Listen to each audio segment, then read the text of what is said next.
अरे वो श्रेया है ना, वो ट्यूशन जाती है इसलिए उसके बहुत अच्छे नंबर आते हैं, वरना कहाँ यार सेल्फ स्टडी करके किसका क्या। ट्यूशन नहीं जाते तुम्हारा कुछ नहीं हो सकता, तुम्हारे अच्छे मार्क्स नहीं आएंगे। क्या आप भी इसी गलत फहमी में जीते हो कि अगर आप ट्यूशन में नहीं जाते तो आपके अच्छे मार्क्स नहीं आने वाले? तो आज की वीडियो में हम डिस्कस करेंगे कि हमको सेल्फ स्टडी कैसे अच्छे से करनी चाहिए।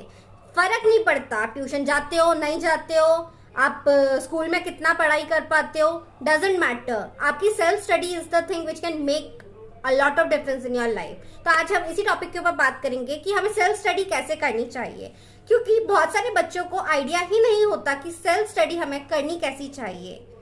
वो होमवर्क, असाइनमेंट, इन सब चीजों को ही अपनी पढ़ाई समझ लेते हैं। तो आज हम इसी टॉपिक के ऊपर डिस्कस करने वाले कि एग्जैक्टली होता क्या है ये सेल्फ स्टडी। तो जैसे नाम ही सजेस्ट करता है, सेल्फ स्टडी का मतलब ही है कि खुद से खुद को पढ़ाना। ठीक है, मतलब आपने कोई भी, जो भी आपकी टीचर ने आपको कॉन्सेप्ट समझाया, आप उसको घर पे खुद आके रिवाइज खुद से पढ़ा रहे हो। Teaching your own self the concept to you, it is as simple. ठीक है, तो इसमें हम लोग क्या क्या गलतियां करते हैं। हम लोग क्या करते हैं ना, देखो जब आप खेलने जाते हो तो आप ग्राउंड में खेलने जाते हो। ठीक है, अगर आपको नोटबुक्स चाहिए तो आप स्टेशनरी शॉप पे जाते हो। ठीक है, अगर आपको आइसक्रीम खाना है तो आप आइसक्रीम पार्लर में जाते हो। ऐसे ही जब हमको पढ़ाई करनी होती है, हमको स्टडी चेयर पे, स्टडी कॉर्नर पे, स्टडी टेबल पे, इन सब जगहों पे ही पढ़ाई करनी चाहिए, ना कि बेड पे। हम लोग गलती क्या करते हैं, हम लोग बेड पे पढ़ाई करना शुरू कर देते हैं। अब बेड होती है जगह सोने की, तो हमारा ब्रेन खुद ही बोलता है कि यार क्या सो जाओ। तो यही गलती करते हैं हम, कभी भी पढ़ाई बेड पे नहीं होती है। Always make sure you have your kiosk, जहाँ पे आप अपना पढ़ाई का सामान रखते हैं, वहीं पे आप पढ़ाई करते हैं। हर एक चीज आपकी वहीं पे ऑलरेडी अरेंज्ड है, आपकी बुक्स अरेंज्ड है, आपके पेन, पेंसिल, पेपर, सब कुछ उधर ऑलरेडी रखा हुआ है, सो दैट आपको इधर उधर भटकना ना पड़े और आप जैसे ही मन करे तुरंत पढ़ाई करना शुरू कर दे। That is very very very important. Second चीज आती है कि किस टाइम पे पढ़ाई करें। दीदी सुबह पढ़ाई करें, शाम को पढ़ाई करें, रात को पढ़ाई करें, कि करें ही ना। तो रिसर्च ने तो प्रूव किया है कि अगर कोई भी सुबह के टाइम पे पढ़ाई करता है तो वो बहुत ज्यादा अच्छा टाइम होता है in order to grab information. लेकिन ये तो रिसर्चर्स की बात हुई, साइंस की बात हुई। अभी हम बात कर रहे हैं सेल्फ स्टडी टाइम टेबल की, मतलब आप कैसे पढ़ाई करना चाहते हैं। आप उस टाइम पे पढ़ाई कीजिए जब आपका ब्रेन सबसे ज्यादा एक्टिव है, आप सबसे ज्यादा एनर्जेटिक फील कर रहे हैं और कोई डिस्ट्रैक्शंस ना हो आपको उस टाइम पे। आप ऐसा टाइम अपने लिए सेलेक्ट कीजिए, उस टाइम पे पढ़ाई कीजिए, the one which suits you. और एक और हमारी गलत फहमी क्या होती है, हम सोचते हैं यार मैं होमवर्क टाइम पे करती हूँ, मैं असाइनमेंट्स टाइम पे करती हूँ, मैं हर एक चीज टाइम पे करती हूँ, उसके बाद भी मेरे मार्क्स क्यों नहीं अच्छे आ रहे? क्योंकि हम समझते ही नहीं है कि ये सेल्फ स्टडी का पार्ट ही नहीं है। ये सब तो आपको कोई भी नॉलेज बिल्डिंग चीज ही नहीं है ना। इसने थोड़ी आपको समझाया कि आपको कैसे पढ़ाई करनी है, मतलब इसने आपको नहीं समझाया ना बेसिकली कॉन्सेप्ट क्या है। तो इसीलिए आप जब भी पढ़ाई करते हैं, मेक श्योर कीजिए आप हमेशा जोर जोर से बोल के पढ़ाई कर रहे हैं।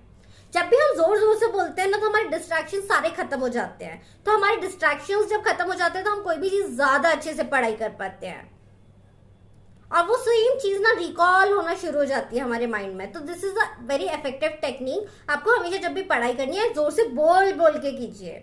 ठीक है, जब भी 1 घंटा भी पढ़ाई कर रहे हैं ना, आप उसको 20-10 के फॉर्मेट में स्प्लिट कर लीजिए। तो अब आपको 20-10 के फॉर्मेट में स्प्लिट करने से फायदा क्या होगा, आप 20 मिनट पढ़ाई करेंगे, फिर आप 10 मिनट का ब्रेक ले लीजिए, आपका माइंड थोड़ा रिलैक्स हो जाएगा। फिर आप 20 मिनट्स पढ़ाई कीजिए, फिर आप 10 मिनट का ब्रेक ले लीजिए। बिकॉज हमारे माइंड को एक टाइम पे ब्रेक भी चाहिए। सिर्फ आप पढ़ाई करते रहेंगे, पढ़ाई करते रहेंगे, पढ़ाई करते रहेंगे तो आपका माइंड कुछ भी स्टोर नहीं कर पाएगा। तो आपको क्या करना है, आपको एक प्रॉपर स्पेसिंग के साथ ही पढ़ाई करनी है। ऐसे अगर आप पढ़ाई करेंगे तो आप थोड़ा ज्यादा टाइम भी पढ़ पाएंगे और विदाउट डिस्ट्रैक्शंस पढ़ पाएंगे, और थोड़ा एनर्जी के साथ पढ़ पाएंगे, और फिर फोकस के साथ पढ़ पाएंगे। अब बात करते हैं कि आपको एक पर्टिकुलर चैप्टर को कैसे पढ़ाई करनी चाहिए। लाइक लेट्स से अगर आप कोई भी चैप्टर पढ़ाई कर रहे हैं तो आपको क्या करना पड़ेगा, सबसे पहले उसके अंदर जो भी मेन कीवर्ड्स होते हैं ना, जैसे अगर आप इलेक्ट्रिसिटी का चैप्टर पढ़ रहे हो तो सेल क्या होता है, बैटरी क्या होती है, उसका करंट का फ्लो क्या होता है, ओम्स लॉ क्या होता है। धीरे धीरे आप जब समझेंगे, मतलब आपको कीवर्ड्स पहले पता होनी चाहिए, आपको कॉन्सेप्ट पता होना चाहिए पहले, और उसके बाद ही आपको डेफिनेशन, थ्योरेटिकल नॉलेज पे जाना चाहिए। एक बार आपने डेफिनेशन समझ ली तो आपको समझ में आ गया कि बुकिश लैंग्वेज क्या है, और जैसे हमने पहले कॉन्सेप्ट पढ़ लिया था तो आपने अपने आप को बता दिया कि वो क्या होता है। थर्डली, हमको क्वेश्चन सॉल्व करने हैं उसी चीज से रिलेटेड, और हमको मेक श्योर करना है कि हम क्वेश्चंस बिना देखे सॉल्व करें, सो दैट आपकी प्रैक्टिस भी हो जाएगी इसी बहाने। नेक्स्ट सबसे इंपॉर्टेंट, आपको हर एक चीज को रिवाइज करते रहना है। हमारा माइंड कोई भी चीज को ज्यादा से ज्यादा 24 घंटे तक रिटेन करता है, उसके बाद वो सब कुछ भूलने लग जाता है। तो आपको मेक श्योर करना है कि आप एक बार पढ़ाई करने के बाद 24 घंटे से पहले ही एक और बार उस चीज को रिवाइज कर ले, सो डेट वो आपके माइंड में रिटेन रहे चीज है। तो आपको रिवाइज करना इज वेरी इंपॉर्टेंट। तो ये होता है एक सही तरीका सेल्फ स्टडी करने का। अगर हम पढ़ाई सही से नहीं कर रहे हैं, अपने आप को ही कोई चीज ढंग से नहीं समझा पा रहे हैं, नहीं पढ़ा रहे हैं, तो आप एग्जाम में भी बहुत ढंग से नहीं लिख के आ पाएंगे चीजें।